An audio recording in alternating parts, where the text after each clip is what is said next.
Bismillahirrahmanirrahim. Assalamualaikum warahmatullahi wabarakatuh. Alhamdulillahirabbil alamin. Allahumma sholli ala sayyidina Muhammad wa ala ali sayyidina Muhammad. Syukur alhamdulillah kita bisa berjumpa lagi di channel ini. Sholawat dan salam selalu dan tetap tercurahkan kepada junjungan kita Nabi besar Muhammad sallallahu alaihi wasallam. Allahumma sholli ala sayyidina Muhammad wa ala ali sayyidina Muhammad. Harapan dan doa saya, semoga saudaraku semuanya selalu diberikan kesehatan, dilapangkan rezekinya, diampuni dosa-dosanya, dan dipanjangkan umurnya. Amin, amin ya rabbal alamin. Sahabat beriman yang dirahmati Allah, pada video kali ini mari kita bahas lebih dalam mengenai bahaya-bahaya kaki seribu. Kaki seribu yang masuk ke dalam rumah menurut ajaran Islam.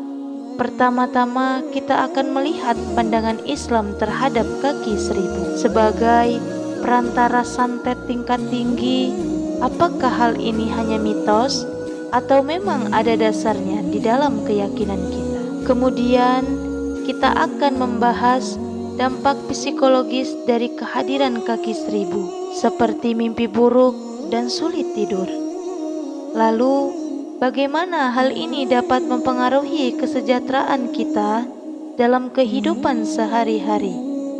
Tak hanya itu saja, kita juga akan membahas konsep kaki seribu sebagai jelmaan jin ataupun siluman, dan bagaimana hari ini berkaitan dengan keyakinan dalam Islam. Apakah memang ada keterkaitan antara kaki seribu dan makhluk gaib? Tentu kita tidak hanya memberikan informasi mengenai bahayanya saja, tetapi juga penyebab menurut Islam.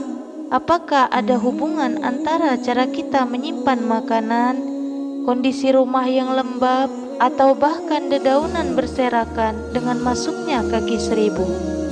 Jadi jangan lewatkan informasi menarik dan mendalam dalam video kali ini. Mari bersama-sama menjaga keberkahan di dalam rumah kita dengan memahami pandangan Islam terhadap fenomena sehari-hari.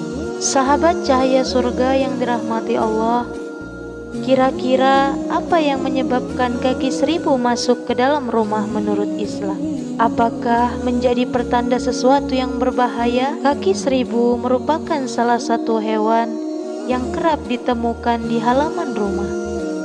Tak jarang mereka juga kerap masuk ke dalam rumah dan mengganggu kenyamanan penghuni. Mereka suka memakan sampah atau sayuran yang membusuk dan tinggal di tempat yang lembab, sering disebut kaki seribu. Hewan ini sebenarnya memelihara rata-rata antara 80 dan 400 kaki. Saat serangga ini masuk ke dalam rumah, sebaiknya Anda tetap berhati-hati, karena kaki seribu dipercaya menjadi di antara santet tingkat tinggi yang membawa dendam. Bukan cuma itu saja, dalam pandangan Islam, hewan ini dianggap membahayakan. Lalu kira-kira apa saja bahaya kaki seribu masuk ke dalam rumah? Lalu kira-kira apa saja bahaya kaki seribu masuk rumah menurut Islam? Menurut Islam, kaki seribu yang kecil maupun besar dianggap sangat berbahaya jika datang ke rumah.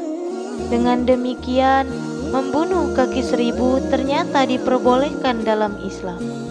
Syekh Abdul Aziz bin Baz pernah mengatakan bahwa jika ada hewan mengganggu dalam kehidupan sehari-hari, sangat diperbolehkan membunuhnya asal tidak menggunakan api. Setelah mengetahui ketentuan dalam membunuhnya, berikut akan kita hadirkan informasi penyebab kaki seribu masuk rumah menurut Islam. Yang pertama adalah perantara santet.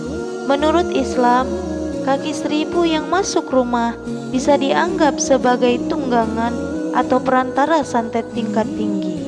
Kabarnya, terdapat orang jahat yang memiliki dendam dan berencana mengusik Anda dan keluarga Anda. Saat kaki seribu berada di rumah penghuninya, akan merasakan banyak kejanggalan, mulai dari kepanasan dan lainnya. Lalu yang kedua, dapat menyebabkan mimpi buruk. Apabila kaki seribu masuk rumah berasal dari pengaruh santet, nantinya Anda bisa sering mimpi buruk. Pasalnya, kaki seribu telah dibekali dengan ilmu hitam yang bisa mendatangkan aura buruk di rumah. Lalu, Anda sebagai pemilik rumah juga menjadi target santet yang berbahaya. Yang ketiga, susah tidur. Adanya kaki seribu di dalam rumah menurut Islam juga bisa membuat penghuninya jadi susah tidur. Badan akan terasa lebih panas dari biasanya meskipun udara di luar sejuk. Bila hal ini terjadi, sebaiknya Anda mencari tahu dan mengusir kaki seribu dari rumah. Yang keempat, jelmaan jin atau siluman. Menurut primbon Jawa, kaki seribu merupakan perwujudan jin atau siluman. Terlebih, makhluk ini sangat suka berada di tempat lembab dan tepi sudut rumah. Bukan cuma menurut primbon saja, dalam Islam juga hewan melata ini digambarkan sebagai perwujudan jin yang bisa mengubah wujudnya. Lalu yang kelima, dapat mengeluarkan racun. Walaupun kaki seribu tidak menggigit dan menyengat, tetap saja hewan ini bisa mengeluarkan racun. Dilansir dari berbagai sumber, ketika merasa terancam, hewan ini bisa mengeluarkan substansi beracun berupa hidroklorid dan hidrogen cyanida. Dikhawatirkan racunnya dapat membuat kulit terasa terbakar, kehitaman, kemerahan bengkak, gatal hingga melepuh. Bahkan racunnya bisa menimbulkan radang yang membuat tubuh kita pusing, mual, muntah, sesak sampai muncul ruam di sekujur tubuh. Adapun penyebab lainnya, kenapa kaki seribu masuk ke rumah? Yang pertama adalah menyimpan makanan sembarangan. Menyisihkan makanan di berbagai tempat ternyata bisa mendatangkan kaki seribu di rumah. Pasalnya, aroma makanan bisa menarik perhatian kelabang untuk masuk ke rumah. Maka dari itu, tak heran jika binatang yang satu ini juga kerap ditemukan di dapur, apalagi jika di dapur tak langsung dibersihkan setelah digunakan untuk memasak. Jika menghadapi kehadiran kaki seribu di rumah, disarankan untuk mencari bantuan yang sesuai dengan keyakinan masing-masing, baik itu spiritual ataupun profesional.